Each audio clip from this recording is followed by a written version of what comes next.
Opposition leader سب سے بڑا عہدہ وزیر اعظم کے بعد، یعنی وزیر اعظم کہتا ہے میرے پہ تنقید کرو. تو پاکستان کے لا اور آئین میں تو تنقید کی اجازت ہے، شریعت میں اجازت ہے. شریعت کے اندر جو خلیفۃ المسلمین ہونا، بلال بھائی صحیح قانون یہی ہے کہ اگر خلیفۃ المسلمین ہو، اس کے خلاف کوئی بندہ ایجیٹیشن کرتے ہوئے، ایجیٹیشن نہیں، اس پہ سوال اٹھایا جا سکتا، سوال اٹھایا جا سکتا. اگر وہ کہ میں خلیفہ ہوں، رسول اللہ صلی اللہ علیہ وسلم نے فرمایا ایک خلیفہ کی موجودگی میں کوئی دوسرا اپنے آپ کو خلیفہ کلیم کرے تو اس کو تحت ایک کر دیا جائے گا. نہیں تو جو پہلا خلیفہ بنتا ہے وہ ڈیموکریٹکلی بنتا ہے یا خود ہی شورائیت سے بنتا ہے؟ شورائیت، شورا سے، شورا سے، اسمبلی سے، پارلیمنٹ سے، لوگوں کی آپ یہ مشاورت سمجھ لیں سے. جو ہم نے پاکستان کے اندر، آپ کو پتا ضیاء الحق کے دور میں انہوں نے اس پارلیمنٹ کا نام شورا بھی رکھ دیا تھا آپ کے علم میں. پوری اسلامائزیشن کی ایک، چلے جو بھی تھا تو وہ شورا ہوتی ضرور ہے. بھائی جان ہم نے تو اس زمانے میں 11 بجے نماز پڑھتے ہوئے لوگوں کو دیکھا کیونکہ جنرل صاحب نے آنا ہوتا تھا. آمنہ ہمارے ساتھ کالر ہیں. جی السلام علیکم. یہ میں مذاق نہیں کر رہا، میں حقیقت بتا رہا ہوں آپ کو. جی بیٹا. انکل میں نے اپنے بھائی کے بارے میں پوچھنا ہے. جی بیٹا بولو. انکل میرے بھائی کی شادی کو 4 سال ہو گئے ہیں. 5 سال ہو گئے ہیں؟ ہاں جی. اچھا ماشاء اللہ. بھائی کا نام رکھا تھا؟ عثمان انور. عثمان انور، ماشاء اللہ. اور کس سے کی ہوئی عثمان انور کی شادی بیٹا؟ 4 سال ہو گئے ہیں. تو اس کی بیگم کا نام ہے حمیرہ. اچھا.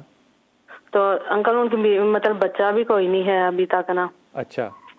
اور ان کی بیوی کو جب ہم کہتے ہیں کہ میڈیسن لے لو یا کسی ڈاکٹر کے پاس، تو وہ کسی نہ کسی بات کا بہانہ بنا کے لاڑ کے مائکے چلی جاتی ہے بھائی کو لے کے. اچھا مجھے یہ بتاؤ کہ مستقبل کی پپھو کو اگر اتنی فکر ہے تو بھائی کو فکر کیوں نہیں ہے؟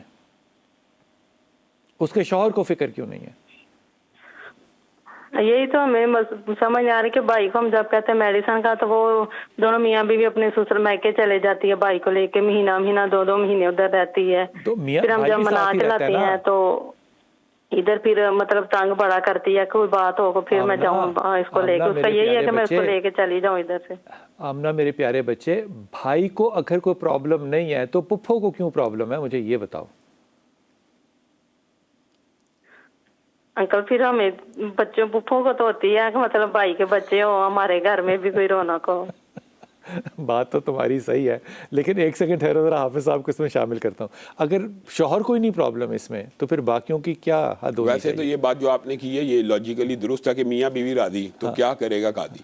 لیکن بہرحال یہ معاشرے میں ہمارے یہ بھی ایک پریشر ہوتا ہے بہت، اور بلکہ کئی دفعہ ایسا ہوتا ہے کہ وہ ارد گرد والے جلدی اولاد کے خواہشمند. پریشر بیوی لے، پریشر شوہر لے. بنیادی طور پہ تو یہ حق ان کا، اگر ان کو کوئی مسئلہ مسائل ہے وہ علاج کی طرف جائیں، اور اگر وہ شریعت کے مطابق صرف روحانی علاج کرنا چاہتے ہیں تو اس کی جو پہلی شرط ہے بلال بھائی، آج میں یہ کہنا چاہتا ہوں جو بھی روحانی مسئلہ پوچھتا ہے، پہلے جو ابھی آپ نے بات کی تھی کہ ضیاء صاحب کے دور میں 11 بجے نمازیں، تو نمازیں چلیں 11 بجے نہ پڑھے لیکن نمازیں پڑھیں صحیح. اور اس کے بعد یہ وظیفہ کرے ربی لا تذرنی فردا وانت خیر الوارثین. یہ 313 مرتبہ ہر نماز کے بعد پڑھیں 40 دن. اللہ رب العزت ضرور اولاد صالحہ نصیب کرے گا. اگر ہاں، اور ویسے بھی کثرت سے استغفر اللہ اگر بندہ پڑھے تو اللہ تعالیٰ اس کو بیٹے عنایت کرتا ہے. ماشاء اللہ. آمنہ بیٹا یہ بات دیکھو، اس میں تھوڑا سا نا بیک فٹ پہ رہو کہ اگر میاں بیوی کو پرابلم نہیں ہے تو تم ان کے وظیفہ حافظ صاحب کا دو ضرور، پڑھنا چاہیں پڑھے. انسان کسی کو مجبور تو نہیں کر سکتا نا. وہ کل ایک خاتون سے بات ہو رہی تھی تو میں اس سے بڑے ادب سے کہہ رہا تھا کہ میں تو اتنی بھی صلاحیت نہیں رکھتا کہ میں آپ کو یہ کہہ سکوں کہ آپ نے ضرور پڑھنا ہے. آپ پڑھیں گی تو پڑھیں گی، نہیں پڑھیں گی تو یہ توفیق خدا یہ تو ایک نصیحت ہے، کوئی قبول کرنا چاہتا ہے بس، اس سے زیادہ نہیں. انما انت مذکر، اللہ نے رسول اللہ کو کہا ہے ہاں تو صرف پیغام دے. لوگوں کے دلوں کو بدلنا جو ہے وہ میرا کام ہے. اور یہ بڑا مشہور قصہ ہے، اور اس میں لوگوں کو میرے خیال میں تھوڑی سی اس میں لیول آف ٹالرنس ہے نا، مجھے لگتا ہے کہ اس کے پیچھے بہت بڑی حکمت ہے. وہ جو بزرگ کی اللہ کے رسول صلی اللہ علیہ وسلم کو اللہ تعالیٰ نے ہولڈ آن کر کے کہا کہ نہیں، یہ جو آدمی ہے پہلے اس بلائنڈ آدمی کا، اس اندھے کا، اس کا پہلے جواب دو. یہ لیول آف ٹالرنس پتہ نہیں، ہم جو عکس ہے نا، جو نچوڑ ہے سنت کا، حدیث کا، وہ نہیں نکالتے کہ اس کا پس منظر اور پیش منظر جو ہے وہ بھی ہوگا کوئی.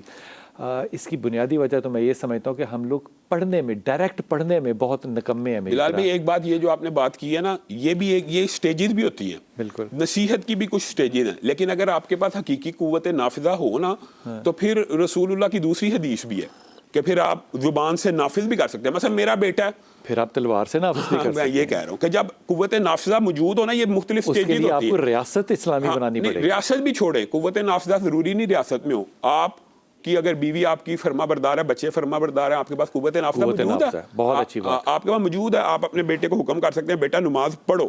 اب تبلیغ کی سٹیج کئی مرتبہ تبلیغ کرنی چاہیے, بیٹے کو سمجھانا چاہیے, لیکن ایک قوت نافذہ جب آپ کے پاس آ گئی, اگر وہ نہیں سمجھ رہا تو آپ اس کو زبردستی مسجد بھیج سکتے ہیں. بچوں پہ قوت نافذہ ہو سکتی ہے, بیگم پہ ہونا ذرا تھوڑی سی زیادہ نہیں بات ہو گئی. آج کل تو بیگموں کی قوت نافذہ حضرت عمر کے دور میں کافی مشہور واقعہ ہے. جی السلام علیکم بیٹا. جی ارشد. السلام علیکم جناب. جی وعلیکم السلام. سر بہت شکریہ, ٹائم دینے کا بہت زیادہ شکریہ, مہربانی تھوڑی. حکم فرمائیے ارشد. گزارش یہ ہے کہ میری بیٹی ہے مہناز روحی, کا نام ہے. کیا نام ہے؟ مہناز روحی. مہناز روحی. اچھا, مہناز بلاتے ہیں اس کو یا روحی بلاتے ہیں؟ بلاتے کیا ہیں؟ جی بلاتے کیا اس کو ارشد؟ جی اس کو پکارتے کس نام سے ہیں؟ اس کو روحی کے نام سے. روحی کے نام سے پکارتے ہیں, ٹھیک ہو گیا. اب بات یہ ہے کہ بیٹی ماشاءاللہ ہر طرح سے بالکل ٹھیک ہے, قد بھی ٹھیک ہے, ڈبل MA کیا ہوا ہے اس نے. اس کا 5 سال ہو گئے, ہم کو 50 آدمی میرا خیال میں ہمارے وزٹ کیا ہے. کل بھی ایک آئے تھے, پتہ نہیں وہ خاموش ہو جاتے, میری سمجھ سے نہیں. ماشاءاللہ ہم فیملی بزنس مین لوگ ہیں, اچھی ہماری رائن فیملی سے بہت بڑا تعلق واسطہ ہے. تو کام نہیں بن رہا ہے, وہ کسی نے بندش کی ہے یا ایسا نہیں, میں اس پر ویسے بلیو نہیں کرتا. ہم سب اچھے لوگ ہیں, اچھے اللہ کے حکم پر کام کرنے والے ہیں, نمازیں پڑھتے ہیں, قرآن پاک بھی پڑھتے ہیں, ڈیلی سارا کچھ ہوتا ہے. یہ پتہ نہیں کیا سبب ہے کہ اس کا رشتہ نہیں ہو رہا بیٹی. ارشد مجھے ایک بات بتاؤ. اچھا دو باتیں آپ سے کہتا ہوں, اس کا وظیفہ جو ہے وہ حافظ صاحب دیں گے. مجھے ایک بات بتاؤ کہ یہ جو ہوتا ہے نا, میں بلیو نہیں کرتا یا یہ نہیں کرتا, بلیو نہ کرنا اور علم نہ ہونا دونوں چیزوں میں بڑا فرق ہے. مجھے علم نہیں ہے اس چیز کا, یہ ٹھیک ہے, میں بلیو نہیں کرتا. مثال کے طور پہ میں نے فرشتے نہیں, میں نے دیکھے نہیں آج تک فرشتے, میں نے تو اللہ کو بھی نہیں دیکھا, تو لیکن میرا تو بلیف ہے. یہ علم کی بات ہوتی ہے, بلیف کی بات. ایک ذرا تھوڑا سا اس میں نا احتیاط کرنی چاہیے. دوسری بات یہ کہ طاقتور لوگوں میں سے زرداری سے زیادہ طاقتور کون ہے؟ بختاور کو کتنا انتظار کرنا پڑا شادی میں, اگر بزنس مین کامیاب, بلاول کی شادی نہیں ہوئی. اب یہ جو جملے ہیں نا کہ ہم بڑے اچھے لوگ ہیں یار, ہمارا خاندان بڑا اعلیٰ ہے, تو ہمارے یہ رویہ ٹھیک نہیں ہے, اس میں عاجزی نہیں ہے. خدا کو فقیر پسند ہے. میرے نبی کو میری ماں سیدہ عائشہ کہہ رہی ہے کہ آپ یہ دعا کیوں کر رہے ہیں؟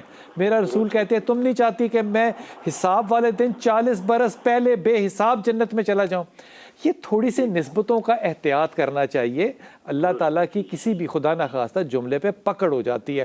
جو وظیفہ کرنا ہے بیٹی نے وہ یہ ہے جو کہ حافظ صاحب دیں گے. جناب ایک وظیفہ میں یہ بھی پہلے بتانا چاہتا ہوں, پڑھنے سے بھی پہلے, کہ بچیوں کی جب عمر شادی کے قریب ہو جائے, 16 17 18 19 20 21, یہ ڈبل MA تک نہیں انتظار کرنا. یہ بات آپ نے درست کی ہے. بلکہ اسی ایج کے اندر اگر آپ رشتہ دیکھیں گے تو اللہ کے فضل و کرم سے اس عمر میں رشتے آئیں گے بھی. بے شک. اور آپ کو پتہ ہے یہ ایک خاص ایج ہوتی ہے کہ جس کے اندر اٹریکشن بھی ہوتی ہے, اور جس کے اندر ایک خاص جاذبیت بھی ہوتی ہے, یعنی لوگ رشتہ قبول بھی کر لیتے ہیں. اس عمر میں رشتہ کرنا چاہیے. یہ سب کے لیے پڑھائی ہوتی رہے گی, ساتھ ہوتی رہے گی, شادی کے بعد بھی ہو سکتی ہے. کیوں نہیں ہو سکتی؟ تو ہوتا ہی ہے کہ انسان ویٹ کرتے رہتے ہیں والدین کے جناب کریکٹر. تو کئی مرتبہ ایسا ہوتا ہے کہ جناب اس کا کیریئر بن جائے, کیریئر بناتے بناتے بچوں کے کریکٹروں کا جنازہ نکل جاتا ہے, کیریئر بننے میں عمر بیت جاتی ہے. تو آپ یہ ضرور سب سامعین کے لیے کہ جو ایجز جب شروع ہو جائیں 16 17 18 19 20 21 تک ہر صورت رشتہ کریں. اور اس کے بعد جب آپ لیٹ ہو جاتے ہیں تو آپ نے بہت سے اچھے رشتوں کو ریجیکٹ کر دیا ہوتا ہے. جہاں تک پڑھائی کا تعلق ہے, جو رشتوں کے لیے بہت زیادہ مؤثر دعا ہے وہ ربی انی لما انزلت الی من خیر فقیر. سورۃ قصص ہے, آیت نمبر 24 ہے, حضرت موسیٰ کی دعا ہے. حضرت موسیٰ اللہ سے روٹی مانگ رہے تھے تو اللہ تعالیٰ نے روٹی والی بھی دے دیتا ہوں, پکانے والی کا بھی انتظام کر دیا. کیسا اللہ ہے. اور آپ یہ بات بتائیں, یہ نکاح کتنی عظمت اور برکت کی بات. اللہ تعالیٰ اس بہن کا رشتہ جلدی کروائی. اس میں عظمت اور برکت بھی ہے کہ ایک نبی ایک بیوی کو مہر دے رہا ہے, کتنا؟ 10 سال کی خدمت. نکاح میں یہ عظمت ضرور ہے کہ 10 برس اپنے سسر کی خدمت کا مہر طے کیا. تو یہ انبیاء اگر اتنا بڑا مہر طے کرتے ہیں تو گویا یہ ایک پکیزہ اور مبارک اور مطہر رشتہ ہے کہ لیکن بلال بھائی پھر بات بڑی اچھی آپ نے بات کی، وہ جو خدمت کی تھی حضرت موسیٰ علیہ السلام نے اپنے سسر کی شادی سے پہلے، وہ مہر کے طور پہ، مہر نہیں، شادی کا مہر یہ طے ہوا تھا کہ 8 سال کروں گا یا میں 2 سال اپنی طرف سے ایڈ کروں گا، آپ کے اور میرے درمیان ہے یہ بات. اور بلال بھائی اگر بات آئی ہے ضمنی طور پہ تو یہ بھی دیکھیں کہ امت محمدیہ میں سب سے اعلیٰ شادی کون سی تھی؟ سیدہ فاطمہ کی اور حضرت علی کی شادی ہے. اور مجھے بتائیں کہ کوئی ایسا سسر بھی ہو سکتا ہے جو اپنے داماد سے پوچھ رہا کیا ہے تیرے پاس میری بیٹی کو مہر دینے کے لیے، تو حضرت علی کہہ رہے ہیں آپ کو پتہ ہی ہے، آپ نے مجھے، میرے پاس کچھ بھی نہیں، تو کیا کہہ رہے ہیں، وہ جو میں نے تجھے زرہ دی تھی، یعنی زرہ بھی کس نے دی ہے؟ رسول اللہ نے. اور کہہ رہے ہیں وہ جو زرہ میں نے دی تھی اس کو بیچ کے مہر دے دے. تو حضرت علی جب باہر نکلے اور انہوں نے خود کہا کہ میری زرہ 4 درہم سے زیادہ نہ تھی، تو باہر عثمان نے دیکھا کہ یہ زرہ بیچنے نکل رہا ہے، تو عثمان نے اس کا 400 درہم ریٹ لگایا اور خریدنے کے بعد کہتے ہیں علی یہ زرہ بھی تحفہ لے لے. تو یہ اگر ہم نیکی کی تقوی کی بنیاد کے اوپر، اچھا یہ رسول اللہ صلی اللہ علیہ وسلم کی ایک حدیث بھی ذہن میں آ گئی ہے کہ اگر تمہیں کسی کا دین پسند آ جائے اور تم وہاں پہ رشتے نہ کرو تو پھر زمین کے اوپر فتنہ اور فساد یعنی زنا. اللہ اکبر، اللہ اکبر. اور میں یہ بات ہوتا ہوں جب آپ یہ چیزیں پڑھتے ہیں نا، جیسے حافظ صاحب بتاتے ہیں نا، تو ان میں ایک تو بات ہوتی ہے کردار کی، ایک بات ہوتی ہے ایمان کی کہ حضرت عثمان کا، حضرت علی کا، حضرت موسیٰ کا ذکر آئے گا تو یہ بڑا عقیدت کی بات ہے. لیکن آپ جب ان کا کانٹیکٹ دیکھتے ہیں نا، کام دیکھتے ہیں، تو آپ کو ان شخصیتوں سے، پیغمبر ایک الگ چیز ہے لیکن وہ جو شخصیت ہے نا، آپ کو اس سے محبت ہونے لگ جاتی ہے کہ کیا سسر ہے، کیا داماد ہے. وہ کہتے ہیں جو میں نے دی تھی وہی جا کے بیچ دو، اور جا کے کیا خدا کی قسم رشتے ہیں، ذرا سمجھنے کی کوشش کیجیے. السلام علیکم اسما. وعلیکم السلام. جی میرا بیٹا. اپنی بہن کے لیے پوچھنا تھا. جی بیٹا. بہن کا نام سعدیہ ہے، اسے نا خواب آتے ہیں، وہ خواب میں نا عجیب سی چیز دیکھتی ہے کہ جو اس سے یعنی کہ مخاطب بھی ہوتی ہے اور اس سے تنگ بھی کرتی ہے. یہ عجیب چیز کیا ہے سر؟ وہ ایسا ہوتا ہے کہ وہ کہتی ہے انسان کی ان کے حلیے میں نہیں ہوتی، ایک عجیب سا جیسے جانور نما کوئی چیز ہے جو مجھ سے مخاطب ہوتی ہے، مجھے تنگ کرتی ہے. ٹھیک. تنگ کیا کرتی ہے؟ مطلب باتیں کرتی ہے؟ جی اس کا نام لیتی ہے اور اسے حقیقت میں بھی وہ چیز کبھی کبھی اپنے آس پاس محسوس ہوتی ہے، اسے آوازیں آتی ہیں. سعدیہ کی کتنی عمر ہے؟ سعدیہ کی 32. شادی شدہ ہے؟ نہیں سر، اس کا بھی رشتہ آیا. میں یہ بھی پوچھنا چاہ رہی تھی کہ اس کا نام لڑکے کا ہے صابر، تو یہ اس کے لیے کیسا رہے گا؟ ٹھیک رہے گا رشتہ؟ 32 سال کی عمر میں مجھے ایمانداری سے بتانا تو میری بیٹی، 32 سال لڑکی کی عمر ہو تو اس کو چوائسز کتنی ہوتی ہیں؟ بہت اچھی بات کی. اب یہاں پہ بھی اگر نہ کہہ کے کیسا ہوگا وہ، تو مطلب کیا میں کہوں، پھر یہ خواب ہی آئیں گے اور کیا ہوگا. میں بڑی ایمانداری سے کہہ رہا ہوں، تو ملتان سے بات کر رہی تھی، میں خدا کی قسم طنز نہیں کر رہا. نہیں بلال بھائی، یہ قرآن کی آیت ہے جو آپ نے بات کی، وَشَاوِرْهُمْ فِي الْأَمْرِ، بھائی مشورہ کر لیا نا بس، تو اب عزم کر کے توکل اللہ کرو. بہترین لڑکا ہے، بہترین لڑکا ہے، شریف لڑکا ہے، سلجھا ہوا ہے، سننے والا ہے، سعدیہ کی ڈانٹ کھانے والا ہے، اور کیا چاہیے. اب یہاں پہ بھی اگر مطلب میں کیا کہوں تمہیں، شادی کرو اس کی، اور ان خوابوں کی کوئی تعبیر نہیں، ان کے اوپر مت جانا. میں یہ بات جب کہتا ہوں نا تو میں 3 لوگوں کو اپنے مد نظر رکھتا ہوں. فرائڈ کو اپنے مد نظر رکھتا ہوں، حضرت امام جعفر صادق کی تعبیر کو اپنے سامنے رکھتا ہوں، اور امام ابن سیرین کی تعبیر کو سامنے رکھتا ہوں. لیکن بلال بھائی خوابوں کی تعبیر ہوتی ہے، لیکن یہ جو خواب ہے یہ تو 100% شیطانی خواب ہے. اور شیطانی خواب کیونکہ وہ بیٹی ہے میں اس لیے اس کو کہہ نہیں رہا. لیکن شیطانی جو خواب ہوتا ہے نا بلال بھائی، جو شیطان کی طرف سے القاء ہوتا ہے، وہ پریشان کرنے کے لیے ہوتا ہے بندہ مومن کو. اس کی بھی 3 صورتیں زائل کرنے کی، تینوں چیزیں. مثال دے رہا، لا حول ولا قوت الا باللہ یا اعوذ باللہ پڑھ کے بائیں طرف تھوک دیا جائے. پھر یا اگر آپ کو زیادہ ہی خوف آ رہا ہے تو آپ 2 رکعت نفل پڑھ لیں. پھر بھی خوف باقی ہے تو صدقہ دے دیں. یہ 3 چیزیں جو بندہ کر لے اور وہ سمجھے کہ شیطانی خواب کی تعبیر نکلے گی، گویا اس نے شریعت کی اصولوں کو نہیں سمجھا، کبھی بھی تعبیر نہیں نکلے گی. وہ تعبیر ظاہر ہو ہے سسپینڈڈ خواب، وقت رک جاتا ہے، معلق ہو جاتی ہے.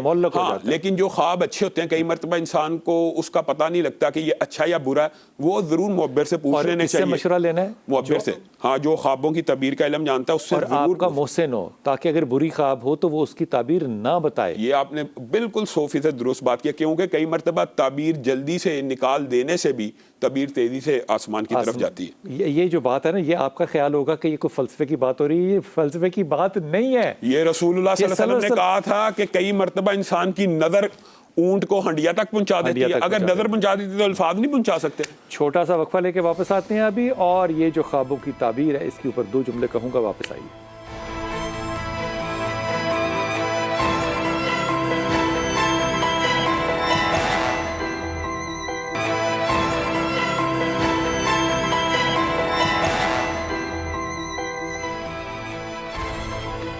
بسم اللہ الرحمن الرحیم. میں جو آپ سے عرض کر رہا تھا نا خواب کی بات، فرائڈ نے خوابوں کی تعبیر کی.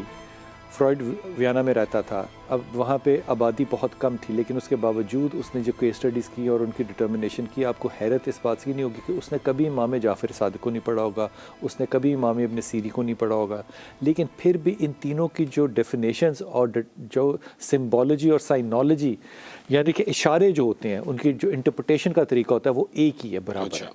ایبسلیوٹلی. یعنی بلال بھائی بنیادی طور پہ شریعت سے جو ہمیں خوابوں کی رہنمائی ملتی ہے اس کے اندر یہ بات ملتی ہے کہ چند خواب ہوتے ہیں بالکل لغو ہوتے ہیں. جیسے قرآن پاک میں فضول وہ اس لیے ہوتے ہیں کہ انسان نے آج گوشت کھا لیا ہے، انسان نے جو چیز کھائی ہے اس کے مطابق خواب آ گئے. دوسری چیز یہ ہے جو بڑی شریعت نے بھی اس کو ایڈریس کیا، وہ یہ ہے انسان کو کسی چیز کا خوف ہے یا انسان کو کسی چیز کی خواہش ہے، تو خوف بھی خواب میں آ جاتا ہے. خوف لاشعور سے میں آتا ہے اور وہ خواب کی شکل اختیار کر لیتا ہے. تو جو خوف کی خوابیں ہوتی ہیں نا ان کی بھی تعبیر نہیں ہوتی. اسی طرح جو خواہشات پہ مبنی خوابیں ہوتی ہیں نا اس کے اندر جو زیادہ تر ہوتی ہیں ان کے اندر معبر نے فیصلہ کرنا ہوتا ہے کہ ایک بندے کی خواہش ہے میں عمرہ کروں، وہ ہر روز دیکھ رہا ہے میں عمرہ کر رہا ہوں، تو کیا واقعی یہ عمرے کی تعبیر والی خواب ہے؟ یہ جج کرنا معبر کا کام ہوتا ہے، کیونکہ خواہش ہوتی ہے کہ میں نے حج کرنا. اور ایک خواب ہے جو ہے ہی روحانی. ایک خواب ہوتا ہے جو 100% اللہ کی طرف سے آتا ہے انسان کے ذہن میں، یعنی جس کا کوئی وہم و گمان بھی نہیں. انسان سویا، انسان نے وہ خواب دیکھ لیا، نہ لاشعور میں تھا نہ شعور میں تھا.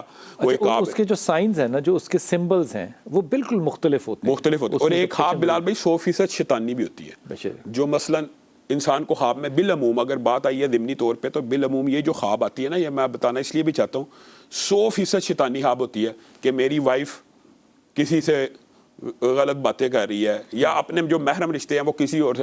یہ 100% شیطانی خواب ہوتی ہے. یہ شیطان انسان کے دل میں وہم ڈالتا ہے. یہ جو آواز آتی ہے لوگوں کو عام طور پہ کہ یہ پڑھا کرو، یہ کیا خواب؟ اس کے اندر بھی دو چیزیں ہیں معبرین نے بیان کی. اگر تو پڑھائی دینے والا اور پڑھائی جو دی جا رہی ہے وہ شریعت کے مطابق ہے تو روحانی خواب ہے، اور اگر شریعت کے مطابق نہیں ہے تو شیطانی خواب ہے. مطلب کہ اگر خواب میں ایک بندہ آیا اور وہ کہہ رہا ہے فلاں قرآن کی آیت پڑھو تو 100% روحانی خواب ہے.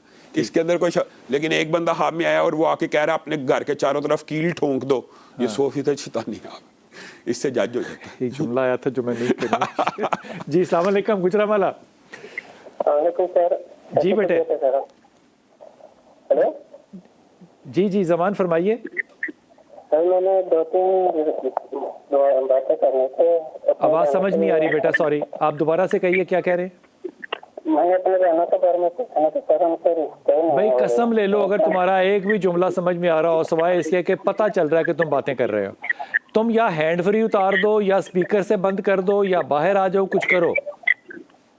ہیلو. ہاں جی سر میں نے اپنی بہنوں کے بارے میں پوچھنا تھا. یہ تو مجھے وہ ڈیفینیشن یاد آ گئی ہے کہ بالکل نہیں سمجھ میں آ رہی آپ کیا کہہ رہے ہو. کلمہ کبھی بامانی ہوتا ہے کبھی بے معنی. جی رابعہ راول پنڈی. جی بلال بھائی السلام علیکم. وعلیکم السلام. یہ دیکھو نا اسے کہتے ہیں ٹھکی ہوئی آواز. واہ واہ واہ رابعہ سلامت رہو بیٹا. جی بیٹا شکریہ بہت بہت. بلال بھائی میرے 2 مسائل ہیں نا، میرے 4 بچے ہیں. ماشاء اللہ یہ مسئلہ تو نہیں ہے نا، یہ تو اچھی بات ہے. 2 بیٹیاں اور 2 بیٹے ہیں نا. ماشاء اللہ. لیکن میرا ابھی مین مسئلہ میرے بیٹے ہیں نا. ایک بڑے بیٹے کا نام میرا حمزہ ہے. اچھا بلال بھائی اس نے بھی فرسٹ ایئر کے ایگزامز دیے ہیں تو اس کے 70% آئے نا. اچھا تو ہم چاہ رہے ہیں کہ نا وہ اچھی پڑھائی کرے لیکن کرتا نہیں ہے، بہت لاپرواہ ہے بلال بھائی. نہیں لاپرواہ نہیں ہے، اس کی دلچسپی اسے فوج کی طرف کیوں نہیں بھیجتے، ISB کی طرف کیوں نہیں بھیجتے؟ بلال بھائی ہے اس کا شوق لیکن اس کے اندر نا کانفیڈینس تھوڑا کم ہے نا. آپ خود بتا سکتے ہیں بہتر کہ میں کیا کروں. جائے وہ ضرور جائے، ISSB کرے، اچھے نمبر ہیں اس کے. اچھا ہاں.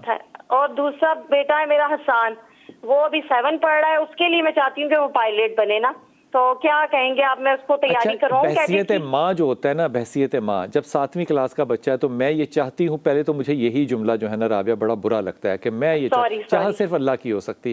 دوسری ہماری مائیں جو ہیں وہ ہمارے علماء کرام یا مولوی صاحبان جن کے کہ میں شدید خلاف کھڑا ہوتا ہوں ہر وقت، ان کی طرح وہ ہر بات پہ انشاءاللہ ماشاءاللہ الحمدللہ کیوں نہیں کہہ سکتی؟ بلال بھائی بس اس کا خود بھی شوق ہے. پہلے چھوڑ دو نا، تم یہ کہا کرو کہ میری خواہش، میری دعا ہے کہ اللہ کرے کہ میرا بیٹا جو ہے احسان یہ پائلٹ بن جائے. یہ کہنے سے کتنی عاجزی آ جاتی ہے، جملہ ہی دعا بن جاتا ہے. ٹھیک ہے، ایسے ہی کرنا چاہیے نا. اپنے راستے میں، ماں کو تھوڑی اپنے بیٹے کے راستے میں کھڑے ہونا ہے. اللہ سے اچھی دعا کرو، یہ اچھا قابل بچہ ہے. حمزہ بھی قابل بچہ ہے. ضد بہت کرتا ہے بلال بھائی. دیکھو دونوں میں سے کوئی بھی ضدی بچہ نہیں ہے جی. اب تمہیں احتیاط کرنی ہے کہ تمہارا ڈنڈا کتنا ظالمانہ ہے. سچ کہہ رہے ہیں آپ. اس میں میں بالکل نہیں کہوں گی کہ نہیں ہے. یہ احتیاط کرنی ہے. بچے ضدی نہیں ہے، وہ ریپیل کرتے ہیں آگے سے. دونوں بچے بہت اچھے ہیں. دعا کیجیے گا ان کے لیے. انشاءاللہ تعالی. میں تمہاری بیٹیوں کے لیے بھی دعا گو ہوں. تم نے ان کے تو نام ہی نہیں بتائے. تسمیہ نام ہے ایک کا، اور ایک کا نام سمرا ہے. سمرا میٹرک پڑھ رہی ہے. اور تسمیہ ابھی بلال بھائی 3 میں. تھوڑا سا اس کو لرننگ میں پرابلم آتی ہے، لیکن محنتی بہت ہے میری بیٹی. لرننگ پرابلم کیا آتی ہے؟ مطلب کہ لرننگ میں نا یاد کرنے میں بہت ٹائم لے لیتی ہے نا، محنت بہت کرتی ہے. دونوں میں تھوڑی کمزوری ہے نا، یاد کرنے میں پرابلم آتی ہے ان کو. دیکھو تم نے بچوں کے، بیٹوں کے جو نام رکھے ہیں نا، یہ بڑے سلجھے ہوئے نام رکھے اور حدیث کے مطابق رکھے ہیں. اور حدیث کے مطابق جو رکھے ہیں اس کا مطلب یہ ہوتا ہے کہ اللہ کی طرف سے وہاں پہ برکت، کچھ بھی نہ کرو تو برکت ہی برکت ہوگی. ایسا ہی ہے نا، برکت ہوتی ہے. تم نے جب بیٹیوں کے نام ہے تو تم نے یہ نام اتنے زیادہ وہ گوگل والے کیوں رکھ دیے؟ بلال بھائی بس جنہوں نے ان کے نام رکھے تو انہی نے یہ دونوں نام بھی دیے تھے، تو ہم نے پھر ان کو انکار نہیں کیا. وہ ہمارے نا مرشد ہیں، مطلب مرشد کے نا وہ انڈر آتے ہیں. اچھا مرشد نام رکھتے ہیں، مطلب آپ کے شوہر یا آپ کے ساس یا باپ نے نام نہیں رکھے؟ نہیں، وہ بس ہم لوگ ان سے ہی پوچھ کے رکھتے ہیں بلال بھائی. بس ان کو تو انہیں بہرحال آئندہ ان کو نا ہاتھ باندھ کے نا میری طرف سے کہنا کہ بچیوں کے نام نہ رکھا کریں، اور گوگل سے ڈاؤن لوڈ کر کے مرشدی نہیں چلانی چاہیے نا، اس کو چلانا چاہیے سنت رسول پہ. اور آپ نے کہا صحابہ پہ نام رکھیں، تو صحابہ اور صحابیات پہ جب نام ہوتے ہیں تو پھر مرشد ہوتا ہے میرے بیٹے. صحیح. میں واپس آ کے اس پہ پورا جملہ کرتا ہوں، وقفہ لے کے واپس آتے ہیں.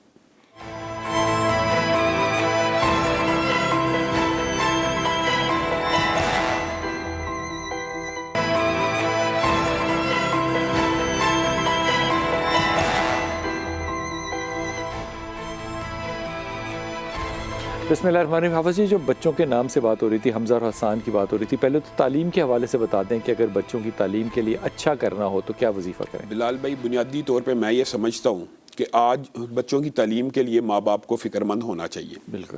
لیکن میں یہ سمجھتا ہوں کہ کیریئر بلڈنگ کی بجائے کریکٹر بلڈنگ پہ ہی توجہ دینی چاہیے. ہمارا پورا کا پورا معاشرہ تعلیم برائے کیریئر کے پیچھے بھاگ رہا ہے. جیسے انہوں نے کہا پائلٹ بن جائے. بنیادی طور پہ یہ جو تعلیم کا فلسفہ 100-150 سال سے معاشرے میں رائج ہوا ہے، یہ ہے کہ تعلیم حاصل کرو تاکہ کچھ ٹکے کما لیے جائیں. تعلیم برائے حصول مادہ، اس نے انسانیت کا بیڑا غرق کر اپنی زندگی میں بڑا کڑیں گے آپ اپنی زندگی میں. میں کہتا ہوں آپ یہ میری بات کرتے ہیں، بڑے بڑے مذہبی گرانوں کے اندر بھی بچوں کو یہ کہہ دیا جاتا ہے، یہ جملہ جو ایک قسم کا خلاف شریعت ہے، پڑھ لے کچھ کما لے گا. یہ بلال بھائی تعلیم برائے تربیت ہونی چاہیے، تعلیم برائے حصول مادہ. یہ کیریئر بلڈنگ، کریکٹر بلڈنگ کہاں ہے؟ ہاں تعلیم کے لیے فکر مند ہوں، لیکن بچوں کی تربیت کریں کہ ان کا کریکٹر اچھا ہو. جب میں آپ کو 100% گارنٹی سے کہوں، وہ ماں باپ جو بچوں کی صرف تعلیم کے اوپر توجہ کرتے ہیں، وہ ان کو 90% نمبر دلوا دے، وہ بچے پھر باہر جا کے کماتے ہیں اور والدین ان کی آمد کا انتظار کر رہے ہوتے ہیں. یہ جو حافظ صاحب بات کہہ رہے ہیں نا کہ تعلیم برائے زندگی میں کمائی، حصول مادہ، اس کے لیے اب جو نیا سسٹم آپ دیکھ رہے ہیں جو کہ میرے جیسے شخص کو نہیں پتا تھا، وہ یہ کہ جتنی بھی باہر کی یونیورسٹیاں ہیں انہوں نے اپنے چھوٹے چھوٹے کیمپسز یہاں پہ کھولے ہیں. بالکل کھولے. اور وہ جو چھوٹے چھوٹے کیمپسز ہیں وہاں پہ وہ آپ کے او اور اے لیول کے بچوں کو لیں گے، یہاں سے ان کو پڑھا کر پھر وہ اپنے ملک میں اور اپنی یونیورسٹی میں، یعنی کہ نرسریاں جس طرح ہوتا ہے نا، جیسے جیلم میں پی ایم اے کی اکیڈمی بنی ہوئی ہے. اب یہ دیکھیں وہ بچہ جس کو آپ نے برائے حصول مادہ جس کی ساری زندگی ٹریننگ کی ہے، وہ آپ کو پیسے تو بھیجتا رہے گا لیکن آپ کی غم خوشی میں شامل نہیں ہوگا. شاہ جی پیسے بھی نہیں بھیجتے، نہیں پیسہ بنانے والی مشین بن جاتے ہیں نا. ہاں جب کریکٹر ہی نہیں رہا، جب کریکٹر ہی نہیں رہا پھر انہوں نے دیکھیں. لیکن اگر ایک پڑھا لکھا بچہ ساتھ کریکٹر اچھا ہوئی، یقین کریں ماں باپ کو کبھی بھی تنہا نہیں چھوڑے گا. ہائے ہائے ہائے ہائے. سعدیہ راول پنڈی میں آپ کو بھی ایک واقعہ سناتا ہوں اپنے کالج کے زمانے کا. جی السلام علیکم سعدیہ بیٹا. سعدیہ السلام علیکم. وعلیکم السلام. جی میرے بیٹے. خدا منکر، میرا نام سعدیہ ہے، میرے لیے ایک رشتہ ہے، اس کا نام ہے سجیل اوان، اور کیا نام ہے؟ کا نام ہے سجیل اوان. قدیر سجیل SAJEEL سجیل. شجیل اچھا لڑکا ہے، شرارتی ہے، ٹھیک ہے. اور ان کی والدہ کا نام رات ہے، اور یہ اس کی دوسری شادی ہے، تو آپ کے لیے رہنمائی چاہیے تھی. پہلے تو تم ذرا شادی کے بعد نا آہستہ بولنا شروع کرنا. جی جی یہ ہو سکتا ہے جی جی شوہر کو سمجھ ہی نہ آئے کہ کیا کہہ رہی ہو تم. آہستہ تحمل کے ساتھ. یہ سمجھ میں آتی ہے نا بات؟ جی جی جی. ہی از اے گڈ بوائے. اب صورتحال یہ ہوتی ہے کہ جب انسان مشورہ دے رہا ہوتا ہے نا تو مشورہ دونوں طرف سے ہوتا ہے. مثال کے طور پہ جب لڑکا پوچھتا ہے تو آپ کا کیا مشورہ ہوگا, جب لڑکی پوچھے تو آپ کا کیا مشورہ ہوگا. ہی از اے گڈ بوائے, شریف آدمی ہے, ٹھیک ہے, لیکن کیا تم اس کے ساتھ ٹھیک اخلاق میں عزت داری کے ساتھ رہ سکتی ہو؟ یہ سوال ہے, یہ سوال تم پہ ہے. اس لیے یہ جو معاملہ ہے اس پہ تھوڑا سا انویسٹیگیٹ بس یہ کر لو کہ اس کی دوسری شادی کیوں ہے, یہ پہلی بیوی کہاں ہے اس کی؟ وہ کہتے ہیں ان کو کوئی دل کا مسئلہ تھا, اس وجہ سے ان کو نہیں ہو سکا ان کا نا. کیا مسئلہ تھا؟ لڑکی کو دل کا کوئی مسئلہ تھا, ہارٹ پیشنٹ تھی, وہ اس کی اوپن ہارٹ سرجری ہونی تھی, اس وجہ سے انہوں نے اس کو ریفیوز کر دیا تھا. تو تمہیں بات صحیح لگتی ہے کہ اگر میری بیگم کی کوئی سرجری ہونی ہو تو میں دوسری شادی کر لوں اس کو چھوڑ کے؟ Does that make sense to you? ان کی شادی پہلی جو وہ کہتے ہیں وہ صرف 2 مہینے چلی تھی, اور اسی وجہ سے نا ان کا بریک اپ ہو گیا تھا کہ لڑکی کو شروع سے ہی کارڈک کو ایشو تھا دل کا, اور اس کی پھر انہوں نے سرجری ایڈوائز کی تھی, لیکن لڑکی والوں نے جو ہے نا وہ منع کر دیا تھا, اور پھر ان کا بریک اپ ہو گیا تھا. یہ میری سمجھ سے بالا تر ہے بات, یقین کرو میری طرف سے بالا تر ہے بات کہ آپ یہ ساری انکوائری جو ہے یہ آپ نے کرنی ہوتی شادی سے پہلے, آپ ہاں یا نہ کریں, لیکن جب آپ نے شادی کر لی تو وہ عورت آپ کی ذمہ داری ہے. زندگی, صحت, بیماری سب آپ کی ذمہ داری ہے, آپ نے شیئر کرنا ہے. میں اس بات کو بڑا ہلکا سمجھتا ہوں, اور میرے خیال میں اس کے والدین کا بھی یہ فیصلہ جو تھا وہ بڑا نکما تھا. یہاں پہ میرا کوشچن مارک ہے بہت بڑا کہ اگر یہ کردار نہ مرد میں ہو تو مرد کا ہے, پھر تو غیر ذمہ داری ہے. شادی اور نکاح کی جو بنیاد ہوتی ہے وہ لائف ٹائم نباہ کی ہوتی ہے, وہ نہ ہو الگ بات, وہ الگ بات. لیکن اگر نکاح کی نیت یہ ہے کہ پسند آ جائے تو کل کو خدا نہ خواستہ تمہیں ڈائبٹیز ہو گئی, پھر کیا کرے گا وہ؟ انکل وہ کہتے ہیں کہ وہ جو ان کے گھر والے تھے وہ سرجری کروانا چاہ رہے تھے, لیکن جو لڑکی کے پیرنٹس ہیں انہوں نے پھر منع کروا دیا تھا, اور پھر اس وجہ سے ان کا انہوں نے بریک اپ کر لیا تھا. نہیں دیکھو میں اس بات کو بھی نکمی بات سمجھتا ہوں. شادی کے بعد وہ ذمہ داری اس کی ہے, اس کے گھر والوں کی نہیں ہے. وہ کون ہوتے ہیں کہنے والے کہ ہم نے نہیں کروانا یا کروانا ہے؟ یہ ذمہ دار آدمی ہے, اس کو کرنا چاہیے. یہ مجھے سینس لیس بات لگتی ہے کہ جب آدمی جو ہے وہ اتنا کمزور ہو کہ وہ اپنی ذمہ داری کو اپنے کندھوں پہ نہ اٹھا سکے. That doesn't make any sense to me, چاہے وہ جتنا مرضی رومانٹک اور کامیاب آدمی ہو. No, a man has to be a main.